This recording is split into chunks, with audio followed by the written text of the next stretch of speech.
Okay, we are on. I'm sorry we're laughing loud, but some people make me laugh here. And the name of this portion is called Beshalach. And I know there is a lot of chach in the portion. Beshalach means in Hebrew, as he was sending them. It's kind of a weird concept. It says, Vayi beshalach paro et ha'am. Pharaoh sent the slave or the people out of Egypt. So of course the question we need to answer tonight, is it God taking you out of Egypt or Pharaoh letting you go? It's a big question. You got to ask this question. Otherwise, it's really not clear. And the story goes like that. They're leaving Egypt. They're getting into a place they call the Red Sea. The Red Sea, those of you who've been there, it's not red, it's blue. Sorry for the disappointment. It's totally blue. The reason they call it the Red Sea is because it used to be reeds. Reeds is like bamboo, so it's called the Sea of Reeds. If you look at the original, Bible, Sea of Reeds or the Red Sea, that's where it comes from. Some other people believe it was the reflection of the mountain on it's like in the desert. So the reflection of the mountain in a certain time of the day is make the sea look reddish, brownish. So maybe that. But bottom line, it's the Red Sea. It's where the city of Elat, if you know where it is. And on the other side is Egypt, Taipei. Okay, that's the area. And they're crossing the Red Sea with the magic power of Moses using the staff. So that's how the story goes. The Egyptians try to get them. They also drive into the sea. The sea closes on them. They all die. The Israelites are kind of happy, being survived. They're getting out of the sea. They're singing song. They're celebrating. And as they're getting to the other side, of course, they do what normally people do when they go into a Jewish restaurant. What do you do when you go to a Jewish restaurant? You complain twice, as Woody Allen said.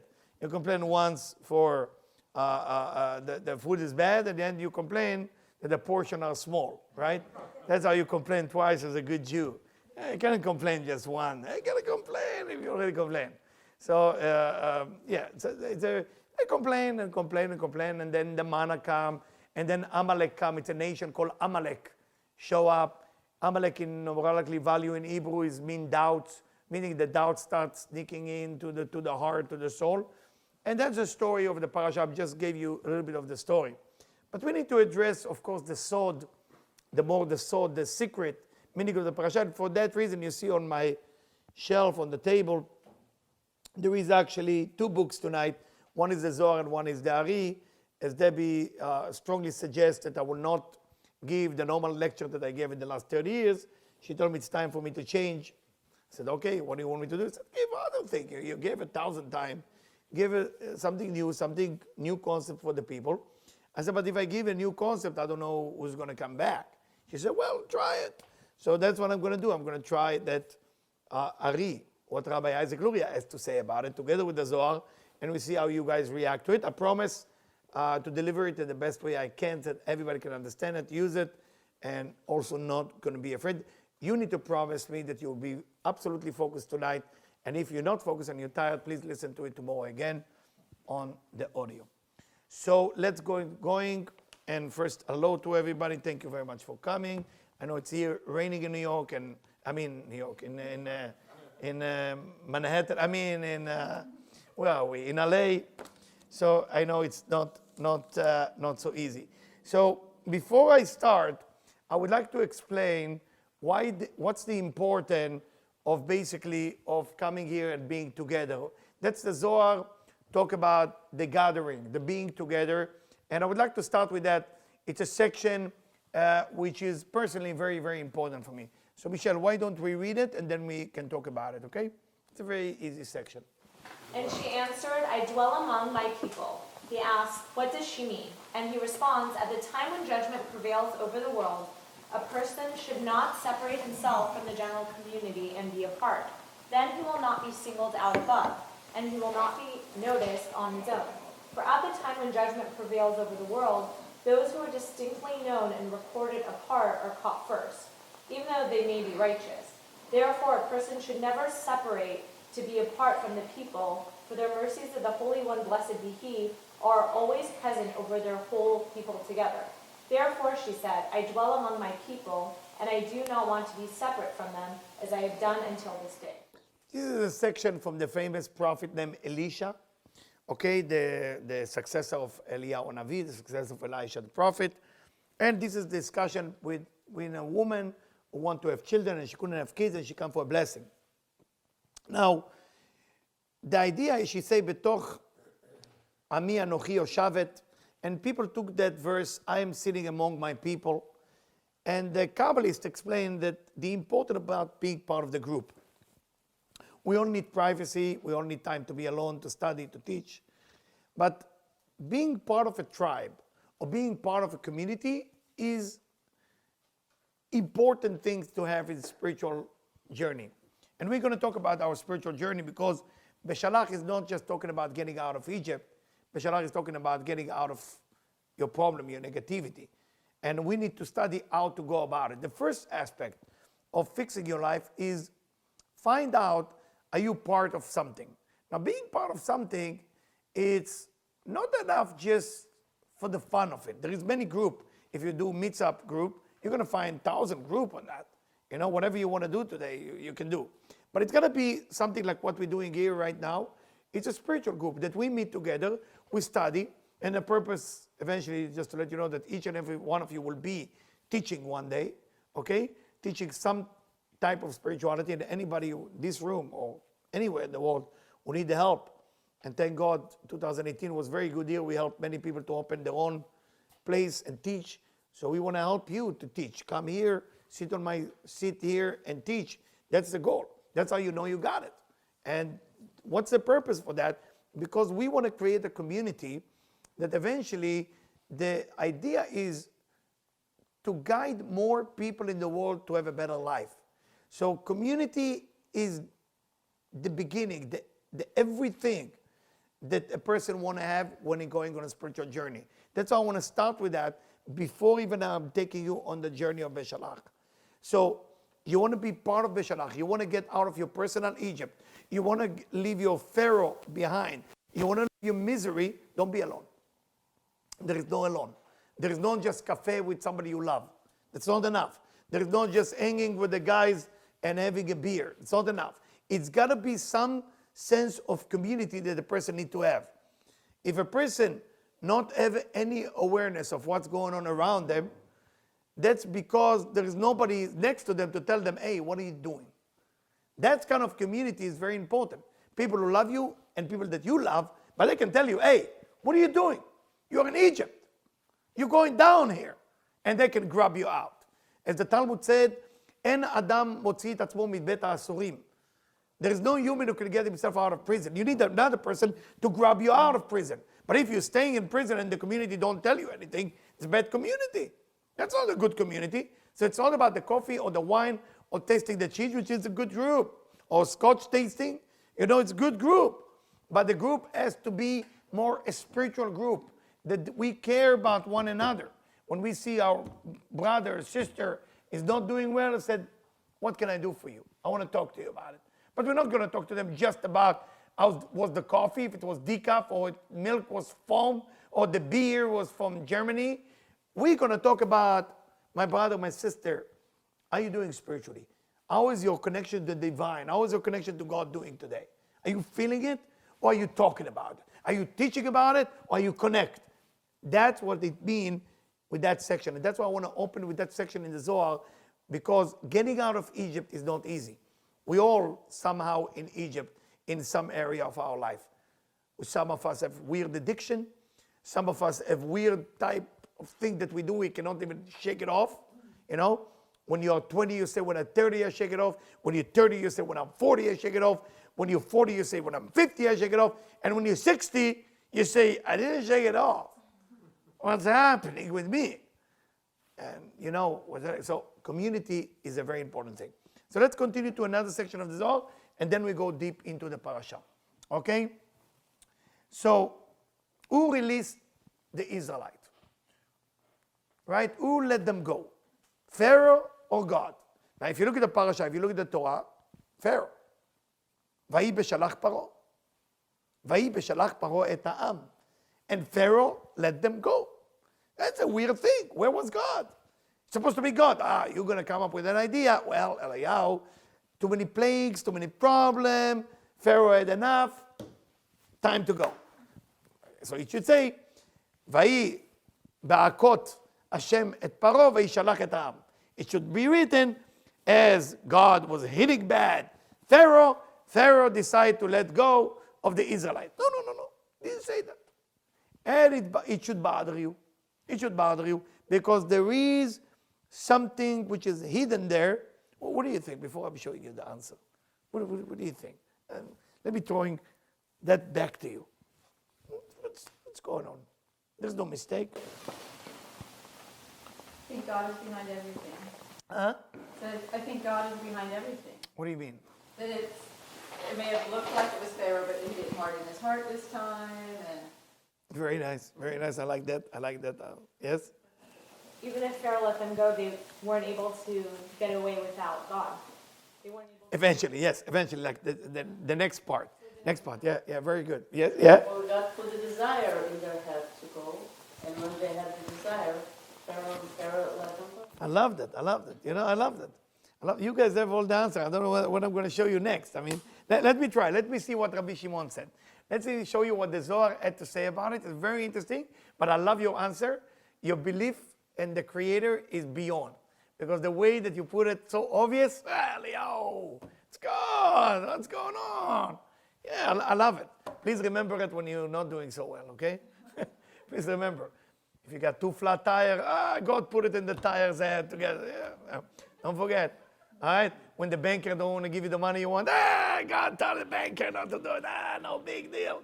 Because we are not here to study spirituality. We are here to practice spirituality. That's the name of the game. So when you get out of here, that's the time that, so your girlfriend left you, your boyfriend left you. That's what God told him to do. Yeah. Okay, so don't forget. Let's see what the Zohar have to say. Okay, Michelle, here we go. And it came to pass when Pharaoh had let the people go, it is written before, and Pharaoh rose in the night, and he and all his servants. Come and behold, recognize the supernal revenge that the Holy One, blessed be he, performed against Egypt. There were 3 deaths, one that related to the firstborn in Egypt, as they killed whoever was in their way, one that the Holy One, blessed be he, killed at midnight, and one when Pharaoh saw the death in his house amongst his children and servants. He arose and embodied himself and killed the ministers, the rulers, and all those who advised him to refuse to send out the people, until the Torah bore witness against him. So before even we continue, it's so fascinating for me. When I read it, I was dancing basically with the book. And it looked crazy how much I was happy, because why was I happy about it? I mean, the part that made me laugh, and Pharaoh killed the people who advise him. It's a weird thing. You know, sometimes you make a decision, and you know how much a king really care for the advisor. The advisor just have to repeat whatever the king want to hear, right? I mean, which advisor ever will dare to share the real opinion? A good advisor is an advisor who just want to tell the leader what they want to hear. I mean, that's a bad advisor, but that's advisor that stay alive. Advisor who share his opinion usually either die or kicked out. You know, those of you who work as an advisor, you need to learn that. You need to learn that if you advise for anybody about any subject, you have to be careful. Are they willing to listen? Because if they're not willing to, if they are kings and queens, you waste a good time. If they really want to change, that's a different story. I mean, after all, I saw this movie, I forget the name, with Woody Allen, and Woody Allen movies are weird a little bit. You know, the people stare at the camera and they talk to the camera while the movie is going on. You understand what I'm saying? So they're showing a psychiatrist take care of a person, and the person say, I'm coming for that psychiatrist for 3 years, and he keep asking me questions. Nothing get done. Nothing. Keep saying, so what do you think your mom meant by that? And he's talking to the camera and say, 3 years, he asked me what my mom meant. Nothing. She meant nothing. You know, it's 3 years already. So here, Pharaoh with the advisor. You have to see that movie. You have to see that movie. You know, it's a great movie. So here is Pharaoh. Is all of a sudden, it's not my fault. It's all your fault. Let me kill them all. So Pharaoh somehow finds himself as part of the Creator, is part of the divine plan to basically, first I'm going to kill the people. While people dying in his house, he's actually killing more people. And we continue, Michelle. He arose actually at night, meaning with the judgments of the Nukva, that is called night. As the night, which is the Nukva, slew the firstborn and took revenge, so did Pharaoh arise in the land of Egypt, slay and take revenge against his rulers, ministers, his appointees, and all types of officers. This is the meaning of, and Pharaoh arose in the night. He arose to kill and destroy. So basically, Pharaoh joins something called Nukva. Nukva means the female aspect of God. And the female aspect of God has more judgment. And he arose with the judgment, and he became part of the plan of God. He couldn't help himself. He just joined that ride. And he continued, please. The nature of a dog is that when you hit him with a stone, he goes and bites its neighbor. Pharaoh did likewise. Afterwards, he went out in the marketplaces and announced, "Rise up and get you out from among my people. You killed all the inhabitants of the city. You killed the rulers and ministers and all the members of my household." Hence it is written, "And he called Moses and Aaron by night, since everything was caused by you, and blessed me also, by not killing me." Afterwards, he himself accompanied them and took them out of the country. This is what is written, and it came to pass when Pharaoh had let the people go. So let me describe to you a situation. Upper East Side, there is a place, it's a nice cafe, in Upper East Side, Manhattan. There will be sitting next to us, there is a couple. Give the impression that the lady went to MIT and the husband never finished his high school. Just get the picture. I'm trying to put the picture there. It doesn't mean it's true, but give the impression when you hear them talk. She's talking like that. He's like, try to follow whatever needed. The check arrived, and she's screaming at the waiters, "Hey, why do you think I'm fool?" Da, da, da, da, da, da. And the waiters being very patient. So, well, she explained this, that's the 10%, that's what they are. So the lady, after she understood she was come across stupid, look at her husband or her boyfriend. And said, "I told you, you dumb." That's what she told him. Oh, and I'm looking to our right like this. We're looking. And this is remind me exactly Pharaoh. He was the one who couldn't release the Israelite. He was the one to be blamed. But what is he doing? After everything can go wrong, he's saying, "You know what? It's all your fault. It's all you people. It's all because of you. You should tell me to stop doing it."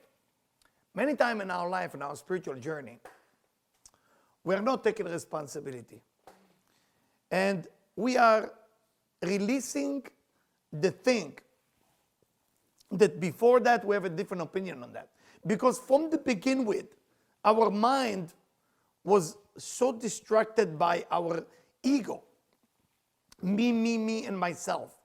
And when a person is like that, not only is bringing his death closer, death of his business, death of his relationship, death of everything, is because the person is so busy. She or he is so busy with themselves that there is nothing that they can see about life beside what's wrong outside of me and how can I make myself right. And that's why leaders of today, if you look at leaders of today and you compare them to the leader of 50 years ago, the leader of today want to be famous. Everybody want to have more followers, much more money. I want to have more money, I want to have more followers. That's our whole leader. Leader of yesterday, it was a problem in the world. Still there is problem in the world, they just cover it. But there is so much problem. It was so many issues before. So the leaders signed to be a leader, not because they want a recognition. They really want to save their town. They really want to save their country. The leader of today, when they walk in, not enough people know I exist, not enough money in my pocket, what's going on? We twisted the whole concept of leader. Pharaoh is describing to us, to the tip, with the ego, what does a wrong leader look like? A wrong leader look like, instead of saying to his people who advise him, "Are you okay? Is the children okay? Let's talk about it. Let's see what we're doing." Nothing. The opposite. Let me kill all of you, and because of you, I lost. And that's an example of the wrong leader. Going back to the first section we talk about, community.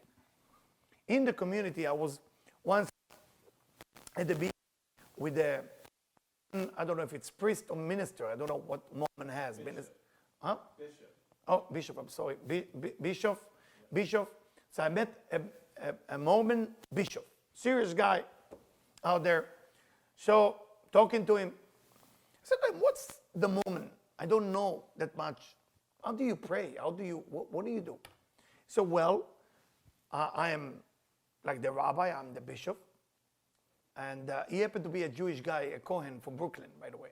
Okay? It's very funny. So he said, doing the pray, I'm part of everybody. We all pray together. When I give lecture, I'm going on stage and give the lecture. But when it's time to pray, I'm going and become part of the people. He said, so who's on stage? I say, nobody. I look at him and said, I like it. Betoch ami anochi yoshavet. I am part of the people when I pray. There is no special thing.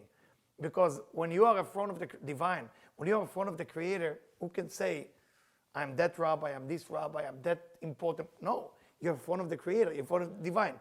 How dangerous it is, when you start feeling that you are special. They say about Rabbi Menachem Mendel Bevitevsk, I don't know if you ever heard that name, one of the greatest Kabbalists from Ukraine. And they say about him that they beg him to become a rabbi. And he ran away. He actually ran away from Ukraine, and he found himself in Tiberia, in the Sea of Galilee, if you know where it is. He ran away. He's buried there, by the way. And he ran away from every place that they wanted to make him a rabbi. Then he ran away to a place called Pekein, where this picture in the corner had been taken, where Rabbi Shimon Bar Yochai wrote the Tikkunei Zohar. He ran there. Wherever he go, they want him to become a rabbi, until he died. So when you ever go into the Sea of Galilee, I always send people there, say, that's a place to work on your ego. Put your left hand and beg the Creator, I think my ego is taking over. Now, unfortunately, ego is a disease. Ego is a disease that we cannot see it coming. Because, today friendship, if you look at the young generation between 10 to 19, friendship is based on how many pictures you have on Instagram, Facebook, and the yellow thing. What do you call the yellow? Snapchat. I'm so sorry. Snapchat is a new thing that I'm still trying to figure it out. I think I figured it out, and I took my own picture by mistake. I had to erase it. I'm working on understanding that. But how many friends I got? Now, if you lose friends, you want to know why you lost them. If you lost this, why? If you do. So being favorable, becoming a goal. Having a goal, it's not favorable. Do you understand what I'm saying?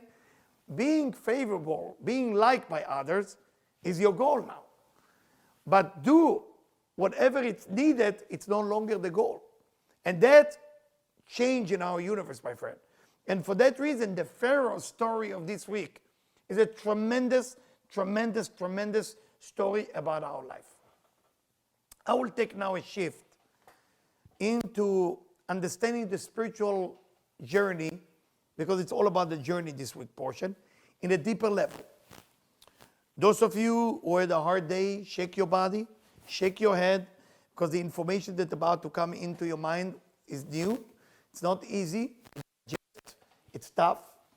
And it's coming from Rabbi Isaac Luria. I will do everything in my power to make it fun so you can remember it.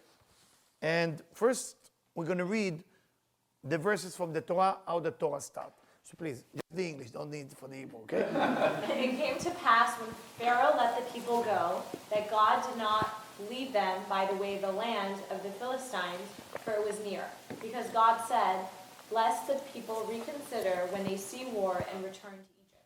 Simple. What does that mean? Anybody want to tell me what is it written there? Simple, just simple. They'd want to go back to where it was easier. If they saw war, they'd want to turn away and go back. Okay, is that what it say? Okay, Peni Nachem Ha'am. Okay, it was a concern that they might get scared. But, okay, we're good. Is it good? Yes? Verse. Let's continue.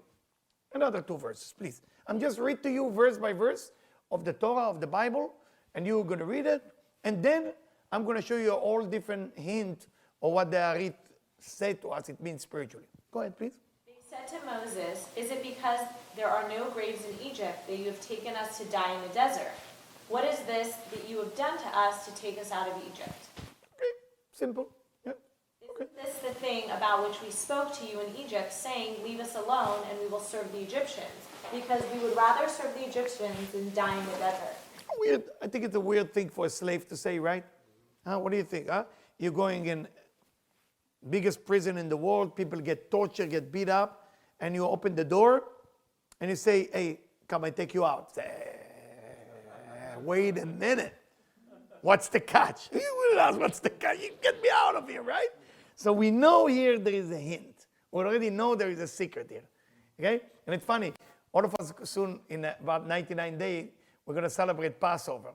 When you celebrate Passover, you know, you're all thinking about, oh, we get out of slavery of Egypt. We need to understand what slavery we are talking about. Go ahead. Moses said to the people, "Don't be afraid. Stand firm and see the Lord's salvation that he will reap for you today. For the way you've seen the Egyptians is only today, but you shall no longer continue to see them for eternity. The Lord will fight for you, but you shall remain silent." Okay, so far, I think, pretty good story. That's the beginning of the story. Now I want to take you into Rabbi Isaac Luria, open your intellectual channel of the brain, the wisdom, memory skills, everything that you can to grasp what I'm about to share with you. Before that, I want to share with you that Rabbi Isaac Luria is talking about that the entire exit from Egypt is nothing more than the soul leaving the body. Rabbi Isaac Luria teaches us that the Torah cannot talk about physical things. There is no physicality in the Torah. Everything is talking about something spiritual. And the Torah can be understood in 4 levels. אין המדרש יוצא מתוך פשוטו, meaning the Torah can be understood also from the simplicity, but you need to make an effort to understand the secret. So that's what the Ari is telling us. I'm going to grab the book, with your permission. Very excited about it. And hopefully you will come next week. All right, let's start. So it says like that. I will first read in the language of the Ari because I'm very excited about it. Darush na'eh mi'inyan yitziat Mitzrayim. I would like to share with you something na'eh. Na'eh means beautiful thing. שהוא רמז של יציאת הנשמה מן הגוף. It's a getting out of Egypt is a remez, a hint of the soul leaving the body. ויהי בשלח פרעה, when it's written, when Pharaoh sent them away, הוא שיצא הנשמה מן הגוף, meaning with the soul leaving the body. שהוא פרעה, מלך מצרים העורף, שהוא קשה העורף, והוא מליך הגוף, שהוא במצרים, וכוחות היצרה. Who is Pharaoh? Pharaoh is that evil side inside of us, who forcing us to do the wrong thing. Forcing us. If you think for a second that you choose to do the wrong thing, you are already wrong. You can't choose to do wrong thing. You've been forced to do wrong thing. And now you understand last week portion. When it's written, I will make Pharaoh heart heavy, or I will hard his heart that he will not be able to let you go, meaning that you don't even know that when you want to stop doing something negative or any type of addiction, you cannot even say no to it. It just continue. Pharaoh. And he'd say like that. והוא הולך ומסטין ובא ולוקח נשמתו ואחר הולך אחריו להזיקו ולנקה ממנו. Tell us, Rabbi Isaac Luria, how is it work with death? How is that work? And I'm sure most people don't like to talk about death, but if I tell you that this life is a visit in a shop and shopping begin upstairs, you don't have to buy it. You can believe that this is it. That's a man. This is it. There is no audition. I'm here. That's a real deal, real movie. I'm telling you, there's nothing going on here. It's a visit. The taste. It's a, you are smelling the food, but you're not eating the food. After all, I mean, what life? What life? How long is it? 120, 130, take it, make it longer for you? 90? 86? What's life insurance tell today? What is it? 86, kind of? 86. It's the age. Okay? 60, they start telling you to pack. Pack your stuff, sir. Start packing. Now, take care of your health. How is your cholesterol? Is you good? You good? Check man, prostate, woman, check the thing with the machine, right? All of a sudden, there's a lot of checking. Doctors start to know your name. That's a big problem. Hi, Mr. Jian, how you doing? Please come in. Oh, you remember me? Of course, yeah, you were in last week. Oh, I don't remember that. Okay, need to take care of that. Okay? So what happened? We aging. So as we aging, it's a preparation. The Ari say even the age. He said the number 60. It wasn't me. He says 60 is the preparation.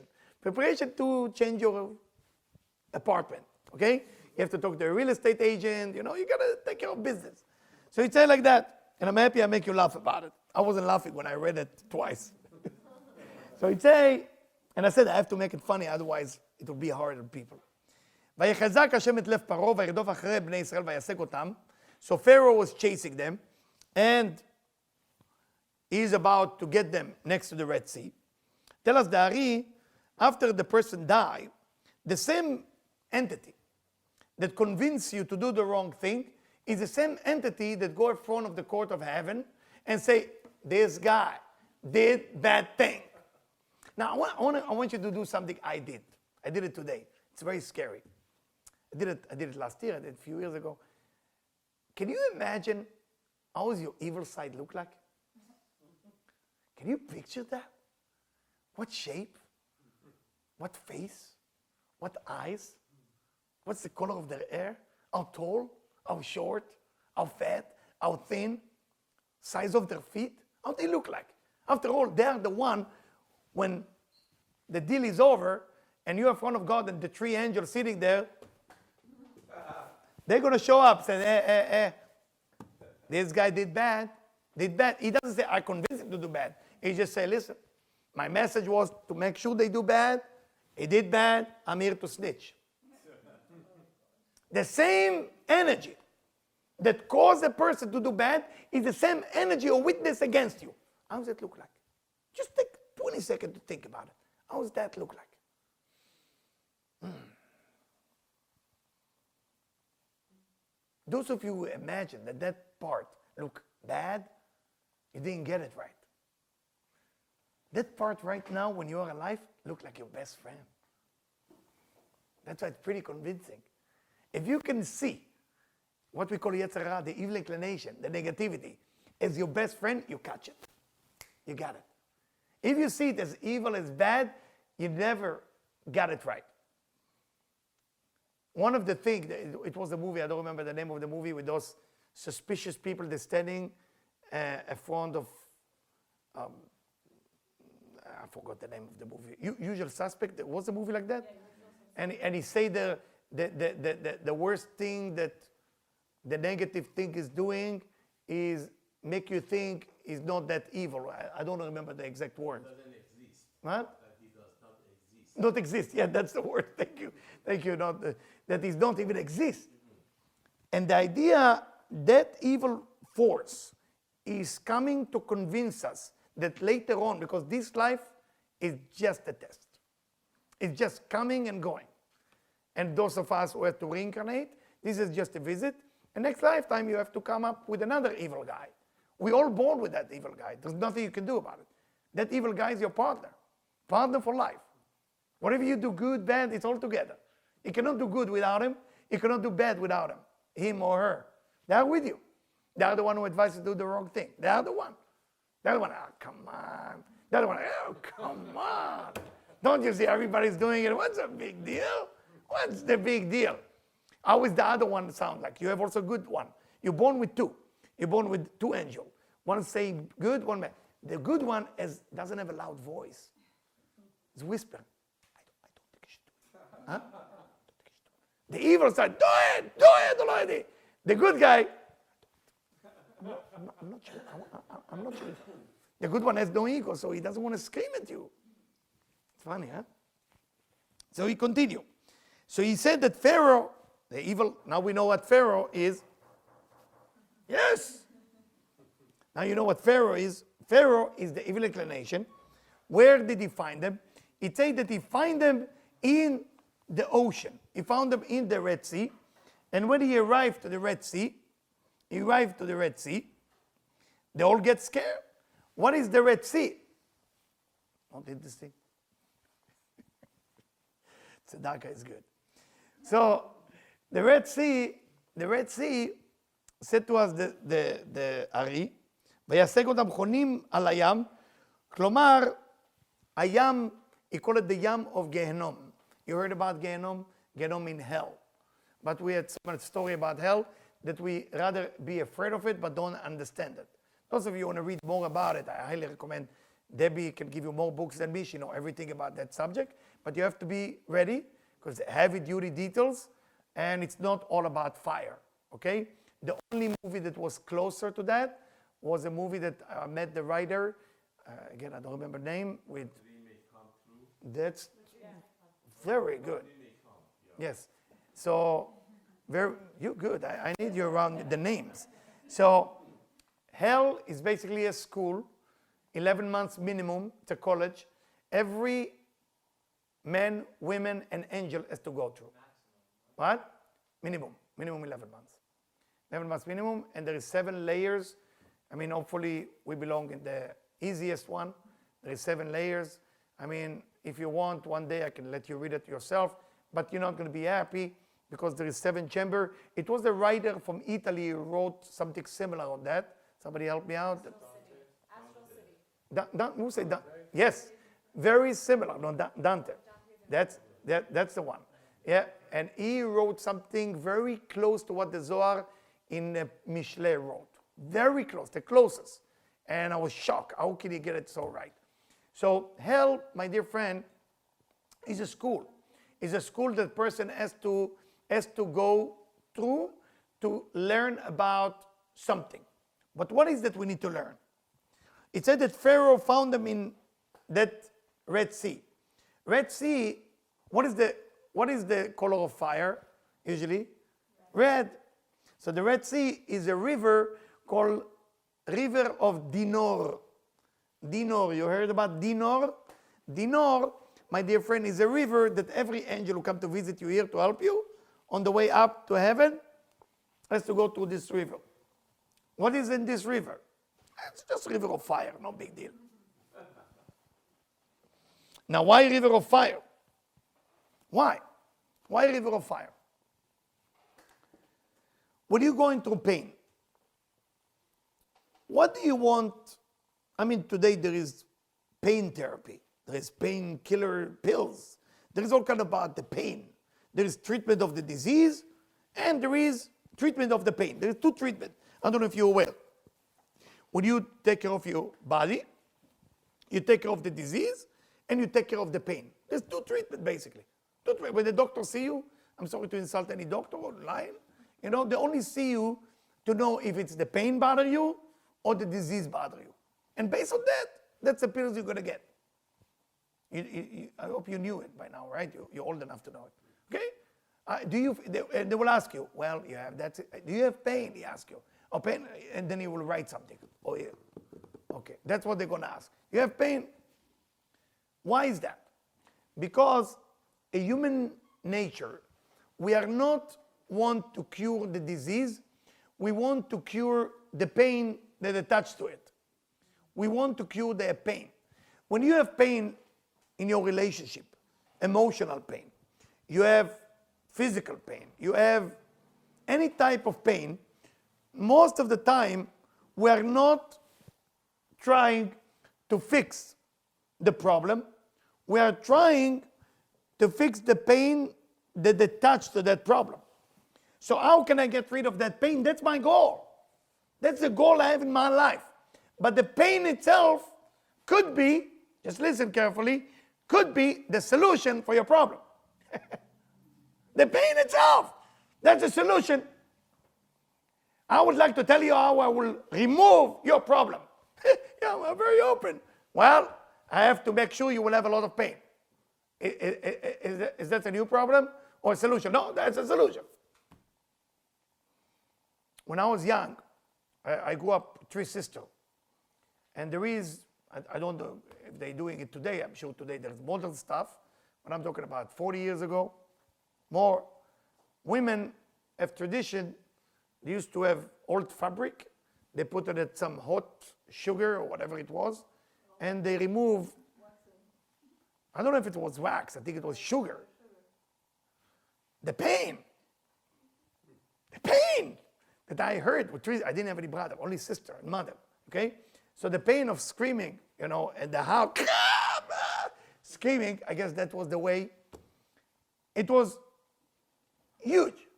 But then, and 1 hour later, they drink tea and they talk. There's a conversation. And everything is gone and they're happy, they look good. What am I trying to say, my friend? Do you want to remove the problem in your life? Or do you want to stop the pain? If you, on your spiritual journey, as one goal, to stop your pain, you've been fooled. You've been so fooled. If your goal of your spiritual journey is just to stop the pain in your life, you're not on a spiritual journey. You're on some self-help, I don't know what to call it, motivational lecture. But if you want to say, hey, listen, I'm doing something wrong in my life. I want to know what am I doing wrong, first. Second, I want to have enough power to stop it, and I want to do the right thing. If you are not on that path, which called spirituality, that's spirituality, by the way, then all what you're going to do with spirituality is finding a way to remove pain. People pray to God, how can I move my pain? How can I move my pain? This husband has been married for 32 years. That's a long time. The wife decided no more.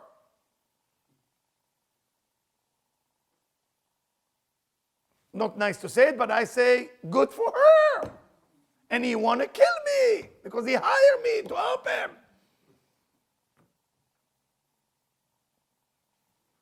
And I said to him, is it easy to be with you? Is it easy to be with you? It took me about 5 minutes until he realized he's not an easy guy. I said, do you want to be likable? Or do you want the pain to stop by her coming back to you? What do you want? Do you want to change a bit? To be better than what you are? Or you just want to be likable, that she need to change it? She changed. She can't take it anymore. She can't. She had enough. Nobody like you. They like your money. You're rich. God bless you and everything. You give enough money for people to have everything they want in life. But you're not the person people want to be with. They like your money because the money doesn't have any religion. The money doesn't have any opinion. I can buy with the same money you give me something that you actually don't like, even if it's your money. He woke up. He's lucky. Not everybody wake up. He woke up and he's working himself. He's crying every day. And I love him so much. And he cannot even believe how much I love him. And the reason I love him, because he found his own Pharaoh. He found the Pharaoh. He found that evil side of him convinced him to do wrong thing all day long. And it wasn't him, because he's such a control freak. And he could not believe that it wasn't him who told himself to do the wrong thing he did. He's just, oh my God, I thought I'm the boss of everything. I said, no, it's not you. When a person goes to hell, that evil side has to be removed.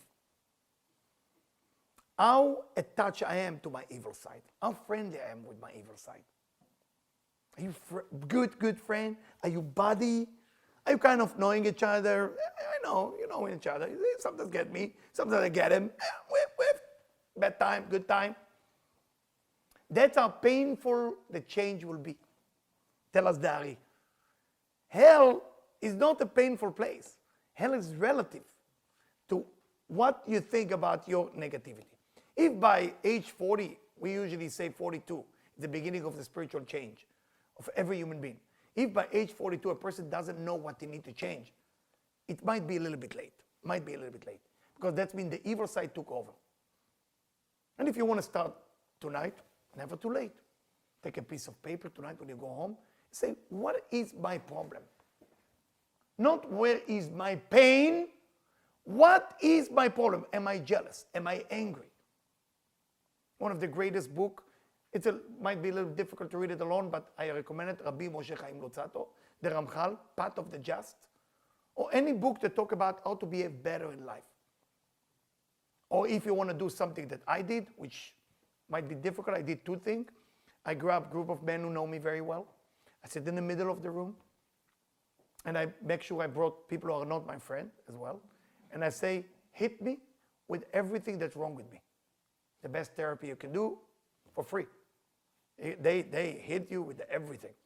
Another idea that I do with people is you take your best people who know you, include family, and you ask them to tell about you 5 things great about you and 5 things terrible about you. And let them write it down to you. I'm telling you, it will be a lot of repetition in the bad part. Control, control, control, control, control, control, control. Okay. Why you tell them then to do the good thing? Because it's hiding this way, you know. They don't feel that bad to crush you. Try that. That's work 100%, not 90, 100%. Many of my people who came here did it, and it's so beautiful. So again, מה זאת עשית לנו להוציאנו ממצרים? Remember they asked, why you took us out of Egypt? There is not enough grave in Egypt. שהוא מצרים יותר טוב היה לנו בגוף. So what happened? Once the pain began, and in hell they try to remove your evil side. Remember, the evil friend is not you. The evil friend, they try to take him away from you. What you say? It's so much pain. I don't want that pain. What do you want? I want to go back. I want to go back, get friendly with that evil side. And Moses, who's there, is the good inclination, telling you, no. This is the guy who caused you the whole problem. I said, I can't let him go. I can't. I know evil. I live evil. That's all what I know. But Moses said, this pain will not be for too long. After that pain is going to go away, you will be free. You will be real freedom. Freedom was not to get out of Egypt. Freedom was to get Egypt out of you. That was the freedom. People think, I'm out of Egypt, I'm free. No, you're not. No, you're not. I had a wonderful human being that I know, a friend from Florida, and he overcome heroin, which is one of the toughest drugs. So because I was working in rehab, I met him, and I had a party in my house in Florida. So invite everybody, and he came as well with his friend. But the type of friend he come with, you know, after people finish rehab, they have the same friend from before. It's not same style, not that I'm judging anybody, but I remember that the people who were in the room was scared that this is people who came to the wrong party, if you know what I'm saying. So it looked like, you know, 5 gang members come to rob the entire place and take it with them. And they looking, you see, they are with a drink and they stop, and they look at the people coming in, and then until they didn't see me hug him, they couldn't relax. Say, hey, buddy, I hug him, and they look and say, who's that? I say, don't worry about it, don't worry. And before I invite him to the party, I say, it will be alcohol there. You know, we're drinking scotch, we're drinking drink, vodka. Are you still okay? I say, I'm okay. I overcome my demon. That's what he said to me. My demon is no longer inside. So it doesn't matter what alcohol you show me. Actually, you should show me as much as alcohol as you want. Because I need to see if my demon come to visit. Sometimes because when my demon come to visit, I have to tell him, we're no longer friends. Remember? Get out. He teach me that lesson. He teach me that lesson. He said, I just want a glass of milk or a glass of water. I would be a very happy person tonight. And he was. And he was. And his friend and him clean after. They said, we're not leaving a party until we clean the whole thing. And I'm looking, I said, wow. I'm looking up to that guy. I said, oh my God, we're still in touch. I'm going to see him next week. So I said, wow, you are the example. And the idea, my dear friend, Dari continued and say, when we going to that hell, not just up there at hell, sometimes you're going to life hell. Sometimes things going terrible for you. Do you feel that that pain that you're going through is actually a removal of that evil side of you? Or you just try to find a way to stop the pain? And he continued, חדל ממנו ונעבדה את מצרים. Let us worship Egypt. Let us go back to that evil. ונשתעבד תחת יצר הרע בעולם הזה. Let us go do the same thing. ולא היינו סובלים אלו הדינין. Why do I need to suffer? כי טוב לנו עבוד את מצרים ממותנו במדבר. It's better to go back to Egypt, better go to evil, better to do the negativity than die here in the desert. It's for that reason, wicked people always want to live longer. And righteous people don't care to die tomorrow. Because for them, they know that every day that they're staying here, the test might become worse. And they're afraid not to pass the test. So if they pass the test, they are 65, and they pass the test, they're doing really great. They're afraid maybe with 65 and a day, they might do a mistake. So they say, please God, I think it's time. That's what it say. And umeshiv Moshe shu hayetzer hatov. And Moses answered them, Al tira'u min ha'onesh hazeh mipnei shehu letovatchem. Don't worry about what you're going through right now. It's only good for you. ולהסיר מנפשותיכם המזיקים ולהצילה מדין. גיהנום. Those pain, those problems you're going in this life or in the upper life is only to remove the negativity. The reason you still feel pain is almost when somebody gets stuck to your skin. You know, like if you ever try to eat candy and somehow the wrapping is attached to your skin and you try to remove it, how painful it is. It's like the lady, I mean, in my house, my sister tried to remove their hair with that sugar thing or wax or whatever you want to call it. How painful it is, right? It's so much pain because it's attached to your existence. But in the moment that you look at that pain and say, Baruch Hashem, thank God. Thank you, God, for bringing the wrong people in my life. Thank you, God, for bringing the wrong situation in my life. Thank you, God, for bringing all this chaos in my life. This chaos is just to take the wrong friend away from me because that wrong friend is so attached to me, I don't know what to do anymore. So you break that negativity. I feel pain. The reason I feel pain, because I'm in pain. But that pain is what? Is actually taking away that wrong friend. We don't look at pain like that. That's why there is pain management all the time. Every little pain you have, my friend. Every little pain.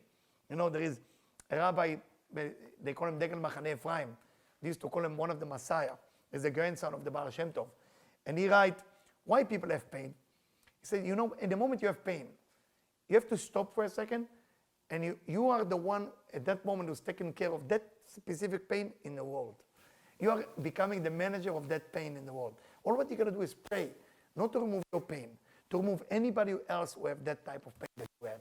That's what Degel Machane Ephraim says. So beautiful. I love that. I just love that. And he continue. Okay.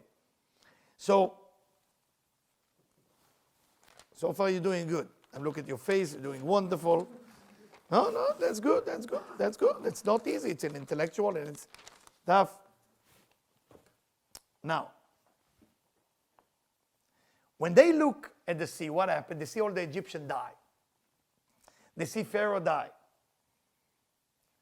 That means after a hard work of spirituality, not that gets you the result of removing the pain. I want to make sure it's clear. Most people practice spirituality to make their life better, improving people's life. Don't practice spirituality for that reason. Practice spirituality so you can win the evil inside. So when you see the Egyptian or the Pharaoh or the evil side of you die, you can actually believe that thing that convinces you to do all the bad thing is no longer a grip, no longer hold you back from your spiritual growth. And that's a celebration. For that reason, after that, it's called Az Yashir. After this, they start singing. And what they call that song, Az Yashir. Az means, then they will sing. It's a weird song. It was written 3,400 years ago. But the song says, then they will sing. No, they sang. No, they will sing. Meaning it's for each and every one of us. When you beat up your own negativity, say, no more jealousy. Can you imagine a jealous person who's no longer going to be jealous? Do you imagine an angry person who's not going to get angry? Can you imagine a person who steals all day long and one day stops stealing? That feeling is freedom. It's like, I don't have the need anymore. I'm so glad. Can you imagine a person who has to speak bad about people, stop speaking bad about people? So you see the side of you that tempting you is no longer there. It's gone. What's happening there? It's good? Huh? We lost the connection? You good? All right. So now, when it say that after they get out of the sea, they start complaining, and Moses they were looking for water, meaning the water is basically Torah, spirituality.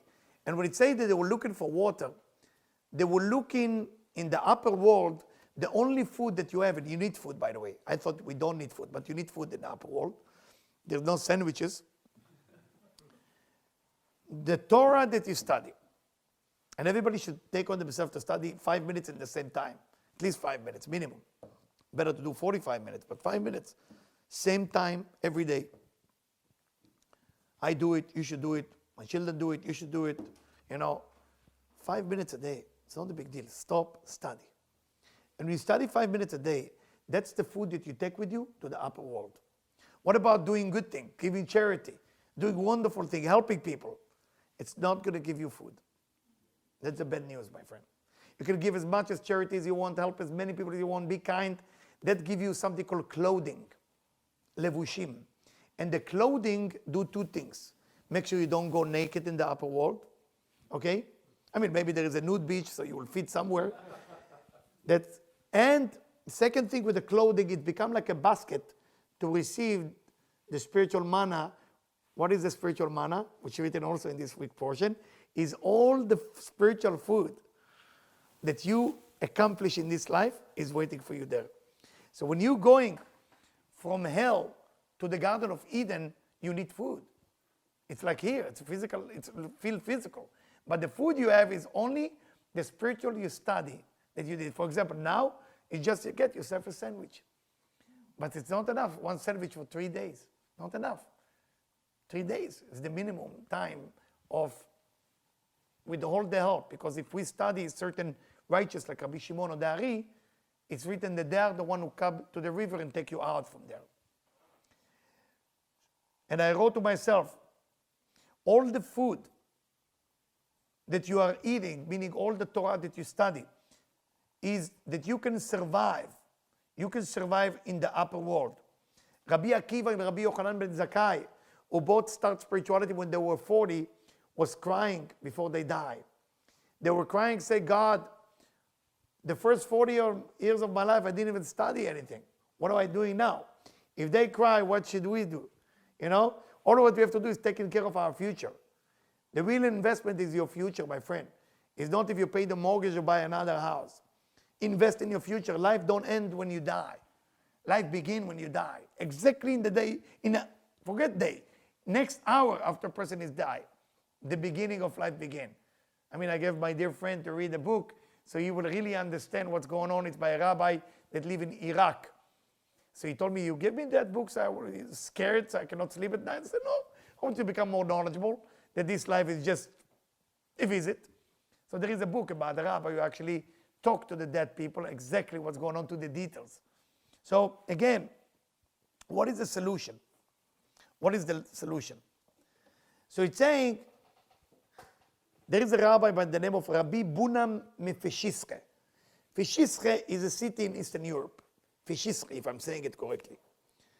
He writes that spirituality is a wonderful thing, but it's not enough. So what's it's enough? If you read the portion, it says that Moses saw that the water was bitter for the people, meaning the study that they did, water, the studies, the Torah, are bitter. It says, Vayashlech etz. He took a piece of tree and he threw it into the water and the water becomes sweet. The word etz, or the word tree in Hebrew, is come from the same word as etzah. Etzah means advice. He came up with an advice that there is two things a human being needs to do while they are alive. You have to sit once a day. Once a day. Find the time. Remember, once a day you study, once a day you sit with yourself, and you have to be sorry for the wrongdoing you're doing.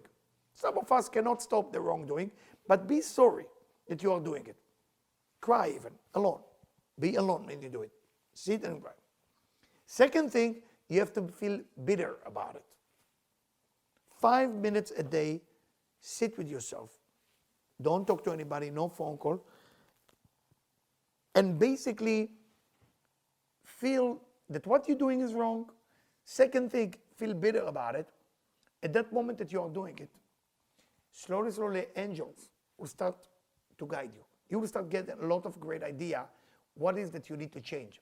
Because most of us are great of changing the world. We're writing books about how to change the world. We're putting posts on Facebook and Instagram what need to be better. We are blaming this president and the last president, and we're blaming this group of people and that group of people. But there is nothing to worry about beside one thing, my friend. One thing, one single thing. There is something about me. There is something about me. There is this evil inclination about me that don't allow me to be as good as I need to be. I would like just to read the last section. You know, you gotta go. You have 2 minutes? 2 minutes? Just 2 minutes. Last section from the Zohar, and then I'll let you go. I want to talk more, but, you know. Yes. At that moment, Moses said to the Holy One, blessed be he, your children, because of their great longing to perceive you, do not want to travel from the sea. What did the Holy One, blessed be he, do? He concealed his glory out of the wilderness, and there he appeared, yet did not appear. Moses said to Israel, many times have I said that you should travel from there, but you did not want to until I showed you the splendor of the glory of the Holy One, blessed be he. In the wilderness, they were immediately desertous. Sure, last one, last, yep, but. Oh, but they did not travel until Moses grasped them and showed them the radiant shine of the glory of the Holy One, blessed be he, in the wilderness. Then, because of great longing and desire to perceive, Moses caused them to travel. This is what is meant by, so Moses brought Israel from the Sea of Reeds, and they went out in the wilderness of Shur. What is the meaning of the wilderness of Shur? This was the desert where they wanted to perceive and gaze upon the precious splendor of the Holy King. Therefore it is called the wilderness of Shur, which means there is gazing there. So while they are in the sea, they didn't want to move on. Once you remove the negativity, you don't want to move on. But there is more to come. Removing the negativity is not the goal. It's the process, the beginning. Don't you want to meet God after that? Now, you're ready for the real life. A lot of time we are busy working on ourselves. You heard those people who are too spiritual? What are you doing? I'm working on myself. What's come after? Working on myself. I'm busy. I can't talk to anybody now. I need help from you now. I'm working on myself. We have a goal. Working on yourself is because I was a bad boy before. So I need to work on my jealousy. I need to work on my anger. I need to work on my stealing opinion of people so they will love me. Once I work on that, remove the Yetzer Hara, now I'm ready to meet the glory of the divine, the creator, and everything else. That's what life is all about, my friend. In this week parasha, which said Beshalach, it's all about traveling. Because it doesn't talk, Rabbi Isaac will say, it doesn't talk about traveling of the Israelites. It doesn't talk about Pharaoh in Egypt, talk about us. The traveling. What you're going to get this Saturday morning, when we're going to read the scroll, you're going to get dealing with every aspect of your life. Every aspect of your life that is stuck. Not pain that's stuck.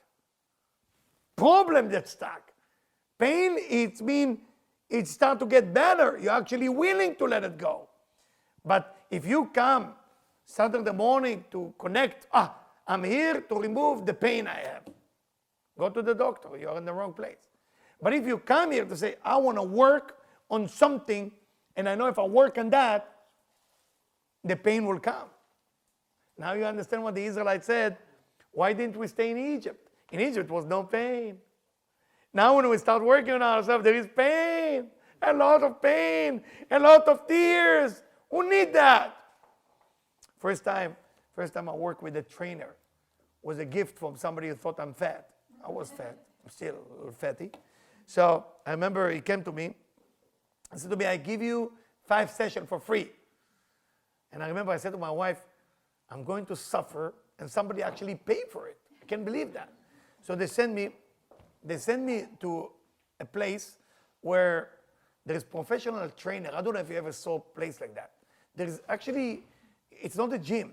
It's not a gym. It's a, I don't know what it, you come and the trainer take you, basically. But the people are big there. The trainer are, either bodybuilder or either fighter. It's a serious thing. So I'm coming in, and when you not belong, when you feel not belonging, looking around, and there is all kind of machine that I never saw in my life before, like opening the leg, lifting the knee, like that up. And I'm looking, and I see that the coach said, "You do good," and he said it's only 29 minutes. I said, 29, I can do 29 minutes. No, 29, you know. And I worked with him. It was very difficult. I hate him. I hate the place. I went back. My wife said, "How was it? Is it helping you?" So I don't think it helped me. I think it's a waste of time. You know, I don't see the point. So I went again. I suffer again.